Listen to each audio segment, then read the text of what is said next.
Dear Kuya Poy, bakit po pakiramdam ko I haven't even started this dating thing.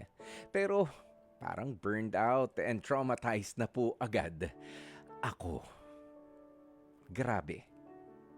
Ako po si Ellie, 25 years old, mula dito sa Batangas.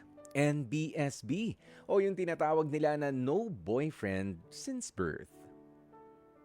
Sa totoo lang, Kuya Poy, hindi naman po ako yung tipikal na kinakantsawan na masyado kasing dalagang Pilipina o yung sobrang pihikan.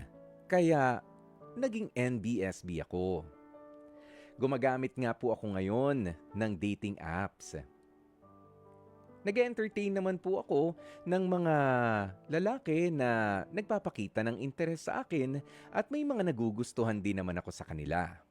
Pero, ang tanong sa akin ngayon, bakit wala sa mga ito ang nagwo-work o natutuloy sa isa talagang tunay na romantic relationship? Sadya lang ba na walang nakalusot sa prayers ko na, Lord, if He's not for me, remove Him immediately sa buhay ko? O sadyang pihikan nga po ba talaga ako? Pero Kuya Poy, sa dinami-rami po ng mga nakausap ko naman, masasabi kong I tried so hard to make it work. At dito ko nga po napagtanto na I can't do what people often say na collect and select. Lalo na nga po sa mga babaeng katulad ko na nagpapaligaw. Ako po kasi yung tipo na hindi kayang mag-open up sa napakaraming tao. Yung sabay-sabay, yung 2 o 3 lalaki kung sakali, just for the sake of getting to know them at malaman kung sino talagang match for me. Hindi ko po kaya na mag-entertain talaga ng sabay-sabay. Kumbaga, kapag interesado ako with someone, locked in talaga ako sa kanya. Nakafocus lang ako. Hindi ko na po kayang mag-entertain pa ng iba na kasabay niya. Kahit wala namang kasiguruhan kung focus nga rin ba sa akin yung kausap ko o nagugustuhan ko. Pero ganito po actually, Kuya Poy, ang sinapit ko just a year ago. Nanligaw po sa akin ang isang lalaki na tawagin na lamang nating James. Malinaw naman po at malinis ang kanyang mga intensyon. Walang mixed signals. Kaya sumubok ako. Typical me, locked in. Nakafocus lang po talaga ako kay James. At isinabuhay ko na yung word na exclusively sa dating namin. Hanggang sa nalaman ko na ako nga yung tipo na hindi ko talaga kaya na mag-entertain ng sabay-sabay, siya naman pala. Itong si James naman pala ay, ang style ay collect and select. At isa nga po ako doon sa kanyang mga na-collect. Sa punto pong ito, gusto ko lang pong tanungin kung mali nga po ba ako doon sa point na nireject ko yung ibang mga makakasabay sana ni James dahil masyado akong nag-focus sa kanya. Naniniwala po kasi akong naging malinaw naman sa amin na manliligaw siya at magiging kami pagdating ng tamang panahon. Pero mukhang hindi ko lang naihanda talaga ang sarili ko na baka nga marami rin siyang options. Nag-assume ako na exclusively dating na kami.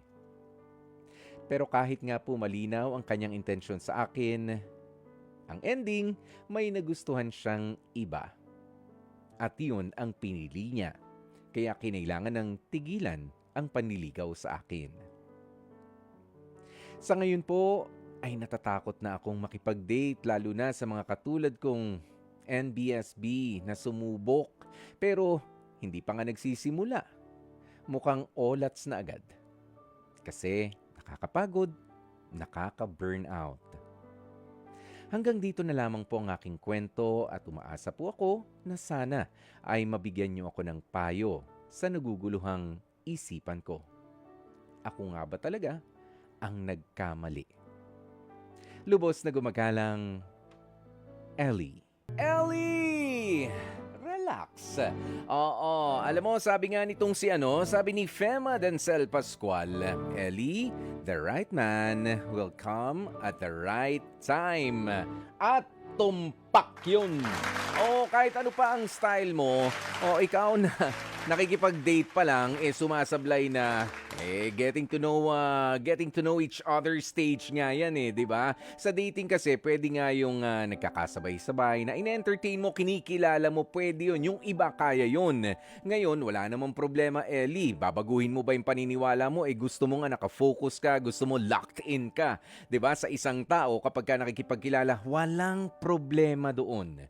Okay? O kahit pa nga inakala mo, nag-assume ka na kayo ay exclusively dating, alam mo, wag ka rin kasi magja-jump doon sa konklusyon na ganoon hanggat hindi naman sinasabi o hindi nyo pa napag-uusapan para na manage mo rin, 'di ba, ang expectations mo.